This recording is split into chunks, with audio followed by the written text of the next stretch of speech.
session. We've got Jessie from Freshlink and then Lisa from Frog Song Farm. And it's going to be talking about local food economies and just premising that a lot of the kai we've been eating over the weekend was from the kind support from the two of these. So thanks, man. Cheers for that. Cheers. G'day everybody. So usually I consider myself a bit more polished, a bit more rigid, where I'd have every single word written out onto this piece of clipboard here and I'd hit my points and make sure that I was super solid on everything, didn't go away with any regrets. But I need to learn to chill out a bit, so I'm going to try and do this whole flow state thing that people talk about. A little bit of it's written up, but so yeah, please wish me luck. Thanks. Firstly, here on Lake Hawea Station, and I think Nadia Lim from Royalburn is actually coming to talk tomorrow. I know neither of those two groups are here right now, but I think it's very easy to take these two groups of people in society at the moment and with a good old classic Kiwi mentality, have a bit of tall poppy syndrome and take them down or you know, argue with them in the media or the social media or wherever you want to. But I'd like to thank them for putting their money where their mouth is. I think that's something we should all do. You know, whether we want to or not, I think we should do that. And both these groups of people lived in the city before coming to the country. And it's probably quite frustrating for them at times that they do have to fight their position in the media. I don't know whether that's part of the desired outcome or not. Perhaps it is. Some people like to do that for marketing purposes. But I think they probably don't get enough kudos for their contribution to bridging the supposed urban-rural divide. Because of my background moving from the most extreme rural environment to the most extreme city environment, I spent a long time trying to counter media propaganda that there is a rural-urban divide. Rather, I think it's just a simple misunderstanding. If you take a look at the very first, I just couldn't do it without a PowerPoint. It's not possible. Take a look at the very first slide on your PowerPoint. And this, I just like to say, I always like to chuck this one out because I like people to think about, you know, the misunderstanding that we have a concept now that the people on the right-hand slide of that piece of paper are less of a negative impact on our ecosystem than the people undertaking the activities on the left of that slide. I think it's kind of a drastic misunderstanding in society that farmers are actually evil people and out to create damage. It's just simply not the case. Anyone that is not practicing animal husbandry or good environmental practices, usually they're not actually farmers, and they're kind of like misrepresenting what people are really up to out there. So I was actually a sheep shearer for 4 years, and when the infamous Country Calendar episode of Lake Hawea Station came out, I became very sad. As I have a lived understanding of all the different points being thrown around, I often found myself staunchly in agreement with both of them at the same time. Very unstructured. Ultimately, as all sagas do, it disappeared, but it shone a light on, say, one of the biggest risks to groups like Future Whenua, where they have a mission to elevate land-based innovation. If we don't get the messaging right for these kind of things that you guys are up to, we could fall down one of those misunderstanding holes and unexpectedly create the perception of a rural divide. And I think that's more dangerous to the rural community and New Zealand's community than anything else. We're all doing the same thing. When in fact, this mission of Future Whenua is just a modern take on the old number 8 wire mentality, where we were a proud nation of innovative farmers. Ultimately, we all just got led a little too far up the garden path of industrialised farming. With federated farmers, the government's abattoir licensing policies, and our agrochemical buyout of New Zealand's rural universities being the three main contributors to leading us up that path. So yeah, again, thank you to LHS or Lake Hawea Station Royalburn for putting their money where their mouth is, and being a very pointy end of hopefully what is a very large wedge to this conversation. Also, I think the best solution to this misunderstanding of a rural-urban divide is a play on the mandatory military service concept, where I think everyone, with no exceptions, who lives in a rural or in an urban environment should be asked to do a mandatory 2 full years in a rural environment. And I think that will actually bridge that gap completely. Also, quickly, my apologies. I would have actually been here at this event with you guys all weekend had I been able to, but my in-laws are in town from West Australia, so I've got to put my energy where it's required at the moment. I really appreciate the invite, yeah. So this is the scripted bit, but who am I exactly? I'm known as the owner of Freshlink Grocer, but more recently, hopefully this isn't lost on too many of you, but I've become known as the McDonald's guy. And some of you would have heard this bit from the WOW conversation that I had, but if Instagram was around when I grew up, our family would have been Insta famous. Our vegetable garden was the size of that wool shed, and we milked the cow every day, separated the cream, butter, made cheese and yogurt. We had a chicken coop we visited every day. Mum baked fresh loaves of bread, multiple loaves of them, every single day for the family. And going into winter, our preserves room was floor to ceiling with marmalade, jam, peaches, pears and rhubarb and you name it, and they all came from the farm. We had 7 people in our family, and we had what was called a cowman gardener as well, so an elderly gentleman who had finished his farming career who would just see out his life on our property, so to speak, essentially for free, but with a very, an old version of what's now known as woofing. So we eeled, we fished, we hunted, we went rabbit or possum shooting virtually every week. We mustered on horseback, had a pack of dogs, a massive pack of dogs, had 800 cattle and 8,000 sheep, and never once had to buy a single pack of bacon. All 5 kids in our family could kill, skin, gut and butcher a sheep before we hit puberty, and we did this regularly throughout the year. Now a lot of people live on farms, so this is not actually super unique, but the intensity to which we lived the homesteading life was. We were 1.5 hours on a gravel road from the nearest township, and we were the only ones at the end of our 3-kilometre driveway, so there were very few visitors almost ever. The school bus took an hour each way, so sometimes we would just ride the horses across the back of the farm to get there. And when the bus broke down, Mum just decided to homeschool us for years on end. It was great. I tell you this because literally the apocalypse could have come and gone, and we would never have even known, because we were dependent on no one for anything, least of all our food. But little does a kid know what it means to be up to your eyeballs in debt, so really we did have people to answer to. And when the bank sold our farm, we moved from 5,000 acres to barely 500 square metres in Palmerston North. One thing became immediately obvious to me, which is what food actually tastes like on an hourly wage. For people in the city, this food system has slowly crept up and feels like it has just always been this way. But for me, in my early teens, I was literally ripped out of that environment and put into this one like a sauna to a cold plunge. So I guess that would be considered the first seed planted in my mind about Freshlink. I absolutely want to bring the food of my youth to every Kiwi. So Freshlink does not have any nitrates, nitrites, emulsifiers, E-numbers, thickness, preservatives, stabilizers, colors, natural or unnatural flavors, no refined sugar, no aluminium or cement or added sulfites. And just to be really clear, I did say aluminium or cement, and that is a very common food additive in New Zealand. That's not something that happens in the States where we think that sort of shit goes on, but we have nothing less than cold pressed oils in Freshlink. All of our bread is traditional fermented sourdough. We have never sold anything less than a free range egg, and 100% of our meat is New Zealand, free range at minimum, although there's some discrepancies on pork definitions, but basically that's what we are. And lastly, I can guarantee in the future we will be 100% organic. We just haven't got there for the demand and supply match up yet.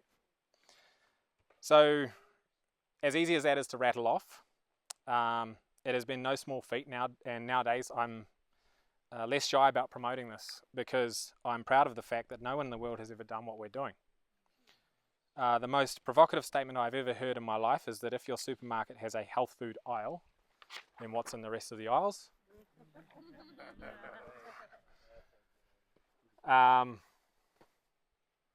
And so when I turned 18, I told my mum quite clearly that my goal in life was to buy every single Foursquare in the country.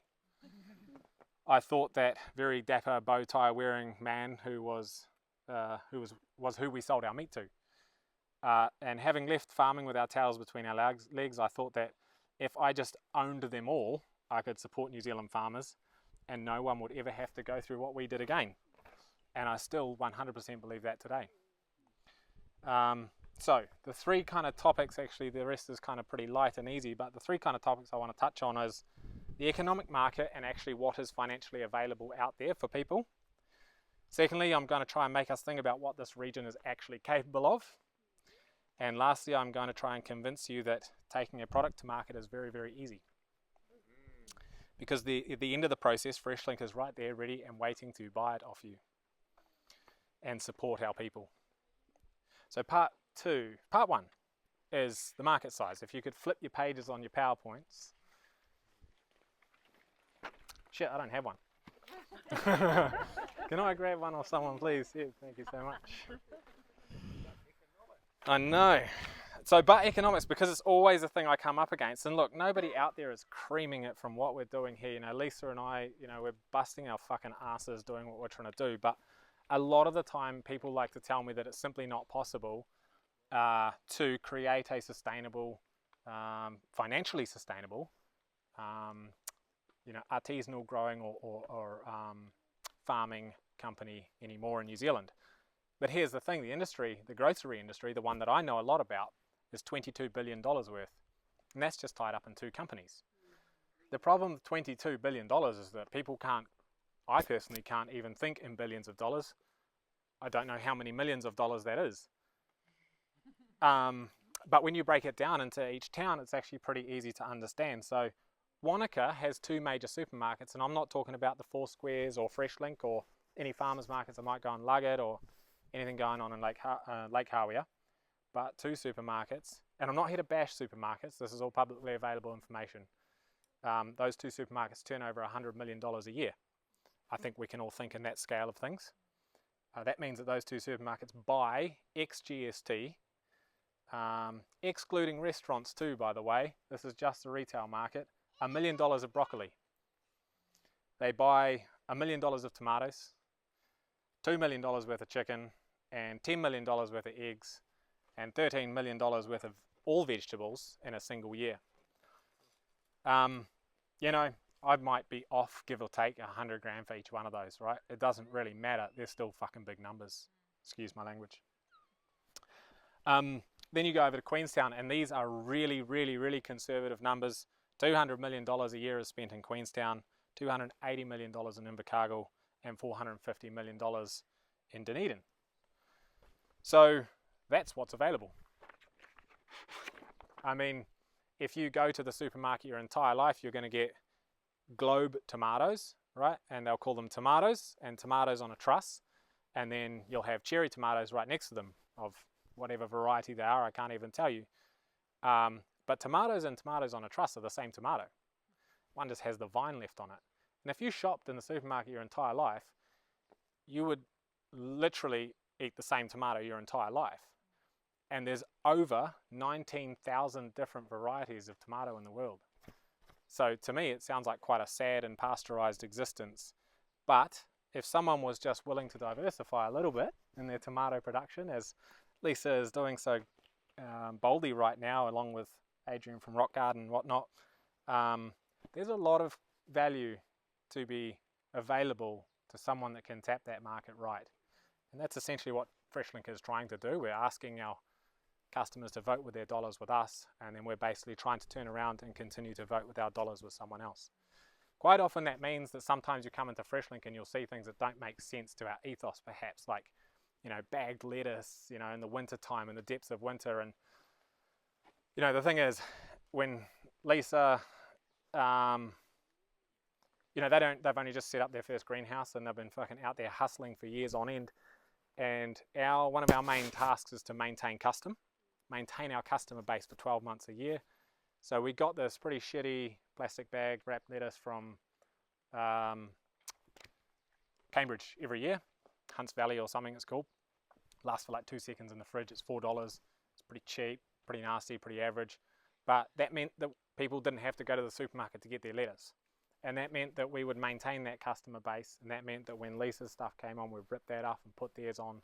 And that's what we're kind of trying to do for every single product, to keep building and diversifying our market gardening and our artisans and our growers and our farmers in this region, because that's the kind of dollars that are actually available to support that and sustain those different industries.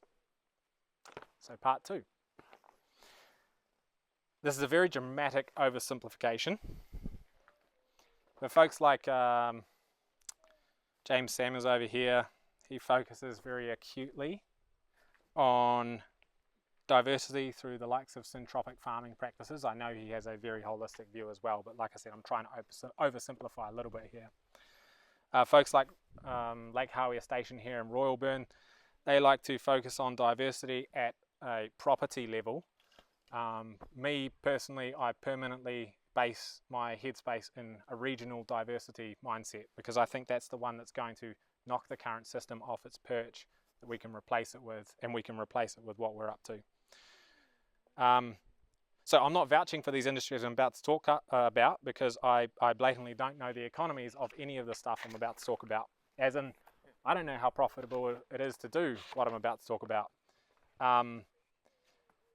But I like to kind of, as I said, drop into that flow state maybe and just talk about a few conceptual ideas and live in la-la land a little bit. But does anyone, and there's a prize for this question, does anyone know what the most eaten meat in the world is? Wrong. Goat. Everybody says chicken. I said chicken. And so for this region, I think goats do pretty good. Goats do pretty fucking good anywhere. But it's mostly in India is the reason why goat is the highest eaten meat. 100%. Yeah. 100% I would, yeah. Yeah, man, I mean, yeah, so they would do quite well in this area, but we're so obsessed with cattle and merino, and that's cool. I love both of those animals too, you know, but like, you know, why not think about who's doing some big goat farming operations around this region?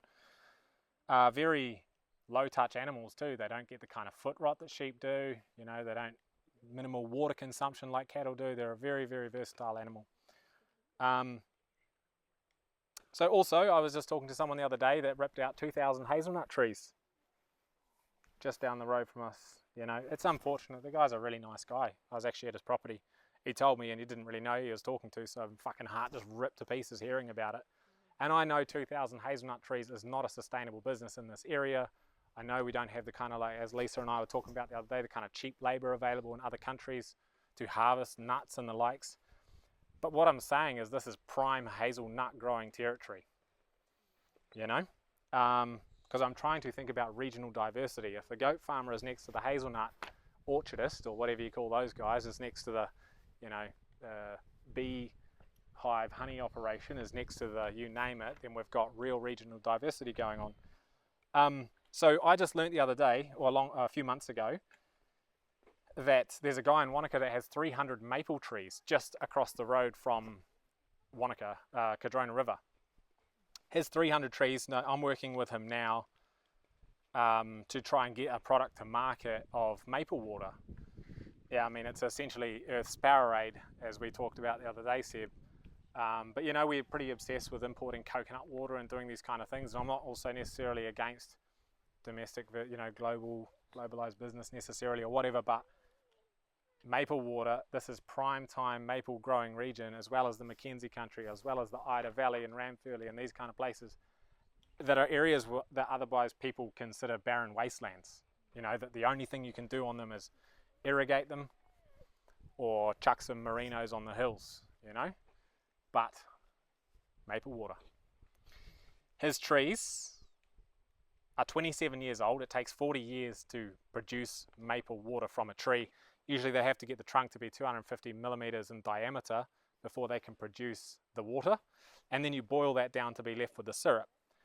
But he's trying to not do the boiled down syrup. He's trying to do the water. He only has 50 trees producing right now.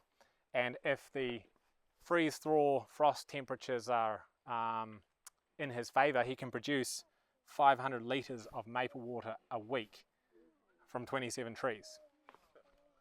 Crazy. And who the hell has the forethought to plant 300 maple trees 27 years ago? You know?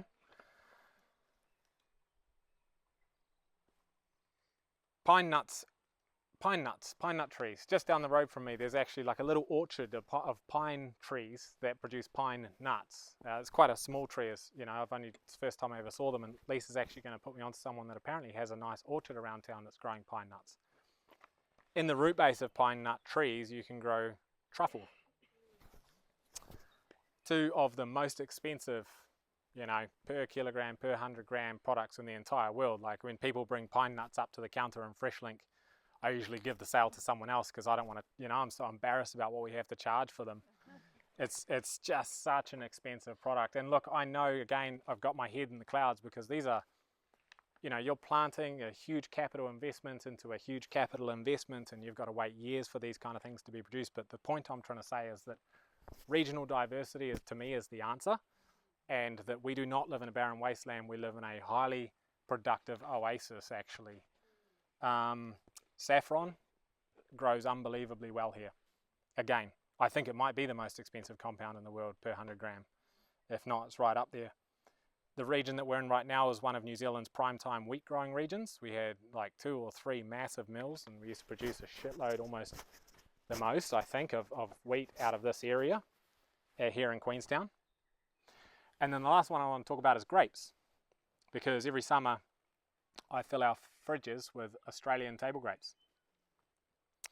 And imagine a grocery store in one of the most primetime grape growing regions in the entire world importing grapes.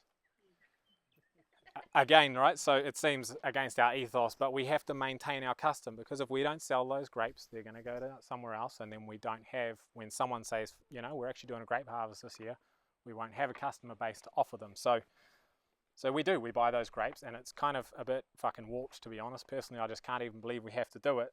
And if anyone knows anyone that's has a vineyard, probably going to try and chuck something out on social media soon as well. Anyone that knows anyone that might be interested in converting their vino grapes into table grapes, or a patch of land that would want to put in a table grape orchard, what do you call it? Not sure. We're keen we're ready to buy them, and your goats, we'll buy those too.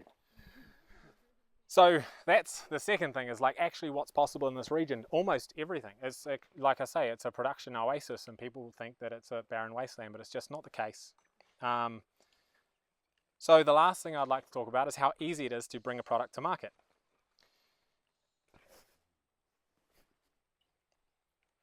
There's just 3 government requirements. If you could flip over your PowerPoints, please. There's just 3 government requirements to getting your product to market in New Zealand. I'm talking about artisanal products, not primary products, the likes of what Lisa does. I'm talking about these kind of things that we do at Dripping Bowl.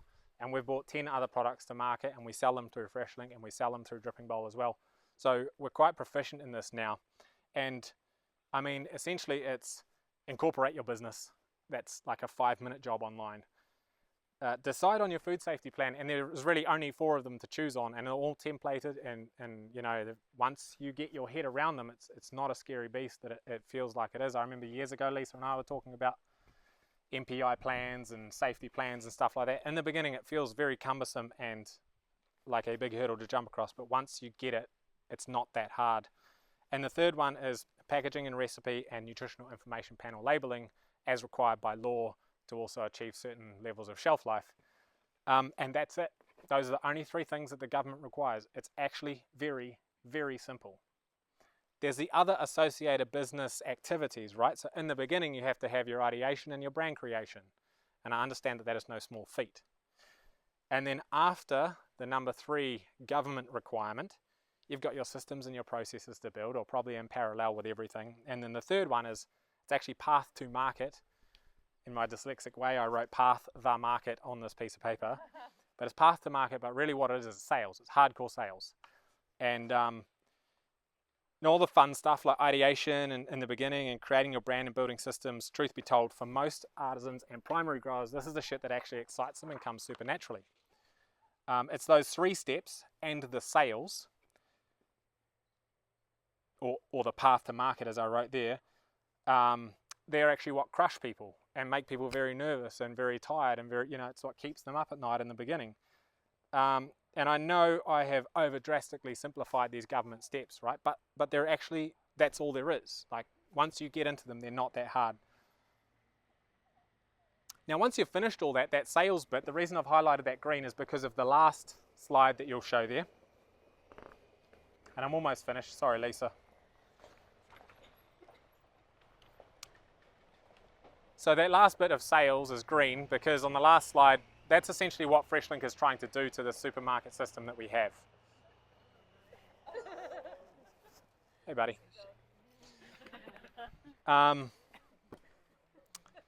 So to get your sales into a store, usually you have to visit some sort of corporate head office, and there's another layer of hoops to jump through based on price and food safety and shelf life that are all man-made layers designed to push all of the safety and financial risk back onto the artisan or the grower or the farmer. That's a corporate layer of essentially market lockout. But it doesn't have to be that way. On that last slide, essentially that's what we're trying to achieve there. You can see farmers, artisans and growers, and then Freshlink, and then our guests that come and see us. That's the supply chain that we think should exist regionally in every single market. It's actually quite simple once you look at it like that. That's not to say there's other great channels to market, and Lisa is constantly investigating those, and I'd hope, if she starts to open up a honesty box at the end of the drive or goes back direct to market in her online or something like that, we'll be right there to support her, but hopefully we've played a part in helping her get to that place. So after we're successful there at creating that, then we'll move back up those things. We're going to make moves to significantly help with systems and processes, and if we're successful there, Freshlink's last step is to free up the innovation. To free up the innovation is to begin providing assistance with those 3 government requirements. That's how we aim to unlock the innovators, in line with your vision here. The innovators' mindset everywhere to focus on what they do best. And if you know any farmers, artisans or growers looking to go to market, please do send them our way, because we'll be right there sitting at the end of the process ready to buy their products. So to summarize what I'm trying to say, don't let the concept that there is an urban-rural divide take over, because the next step for the media propaganda machine is a fabricated rural-rural divide. There is more money in grocery in every single local town than everybody actually understands. It's just in its current structure, you aren't allowed to access it. Thirdly, let's get creative on what is actually possible. People like the narrative that this is a hard-growing environment, but the truth is we actually live in an oasis of potential. And lastly, if we cut the corporate bureaucracy and help people with the government bureaucracy, we will see a massive influx of that grocery dollar to our artisans, farmers and growers that you're trying to nurture here. Sweet.